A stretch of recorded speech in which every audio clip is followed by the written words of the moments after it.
Assalamualaikum warahmatullahi ta'ala wabarakatuh.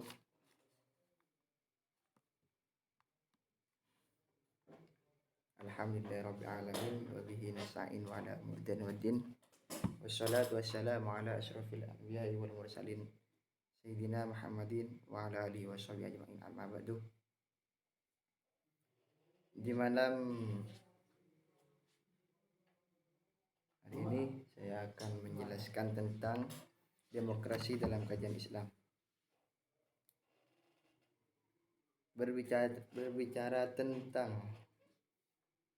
Islam dan demokrasi adalah merupakan suatu permasalahan yang selalu kontemporer, ia selalu aktual untuk diperbincangkan. Meskipun telah dibahas, hingga sekarang belum ada kata sepakat mengenai relasi Islam dan demokrasi.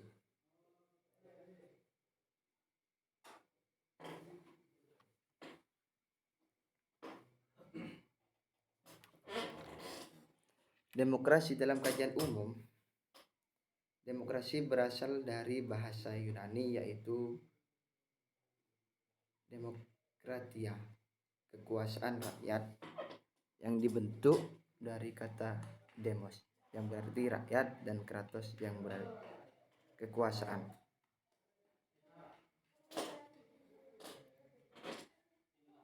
Yang kedua, menggagas. Pertama kali demokrasi adalah seorang penyair dan negarawan paket pembaruan konstitusi yang dituliskan menjadi dasar bagi demokrasi di Athena. Namun ia tidak berhasil membuat perubahan demokrasi baru dicapai setelah 100 tahun kemudian oleh Kristenis, seorang bangsawan dari Athena. Jadi gagasan pertama kali demokrasi itu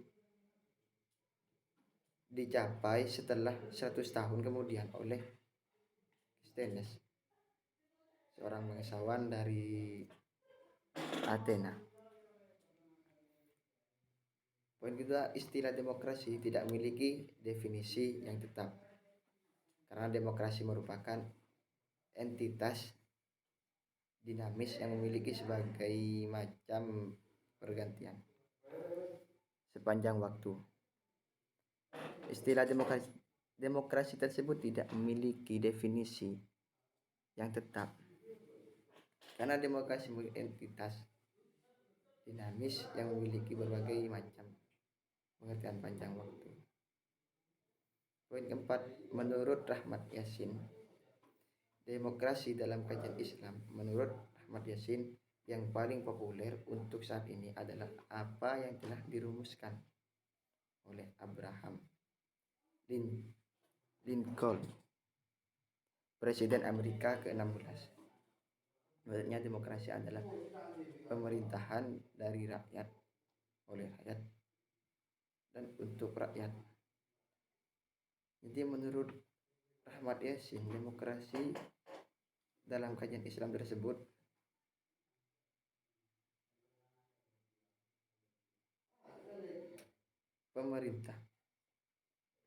pemerintah dari rakyat, oleh rakyat, untuk rakyat, menurut Rahmat Yassin. Demokrasi dalam kajian Islam. Berbicara tentang Islam dan demokrasi adalah merupakan suatu permasalahan yaitu selalu kontemporer, ya selalu aktual untuk perbincangan meskipun telah dibahas lama. Hingga sekarang belum ada kata sepakat mengenai relasi Islam dan demokrasi di kalangan umat muslim. Terus demokrasi merupakan konsep baru dalam wacana politik Islam.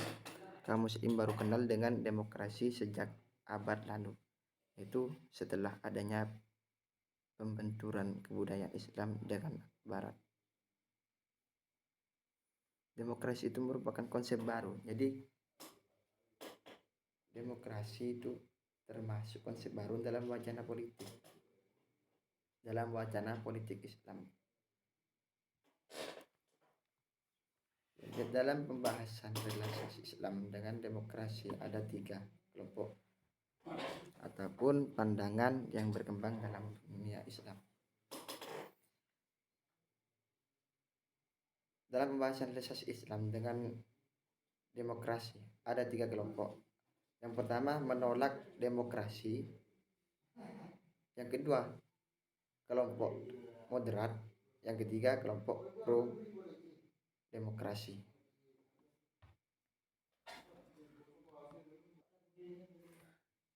Kelompok pertama yaitu menolak demokrasi. Pandangan atau aliran yang menyatakan bahwa antara Islam dan demokrasi merupakan 2 hal yang berbeda, antara keduanya tidak bisa disatukan, bahkan saling bertolak belakang. Jadi tidak tidak satu pendapat. Terus nomor 2 adalah kelompok moderat.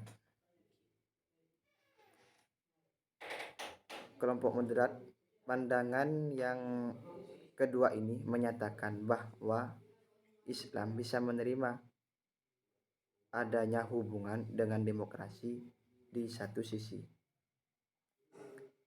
Islam memiliki persamaan dengan demokrasi, namun di sisi lain juga ada perbedaan. Islam bisa menerima hubungan demokrasi. Kelompok 3, kelompok pro demokrasi, berbeda dengan 2 pendapat di atas. Kelompok pemikiran ketiga ini bahwa Islam di dalam dirinya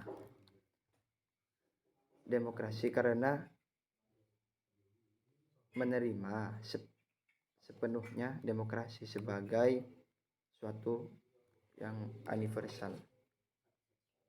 Yang universal berkelompok ini menyatakan bahwa tidak ada pemisahan antara Islam dan demokrasi. Jadi menurut kelompok pro demokrasi itu tidak ada pemisahan antara Islam dan demokrasi.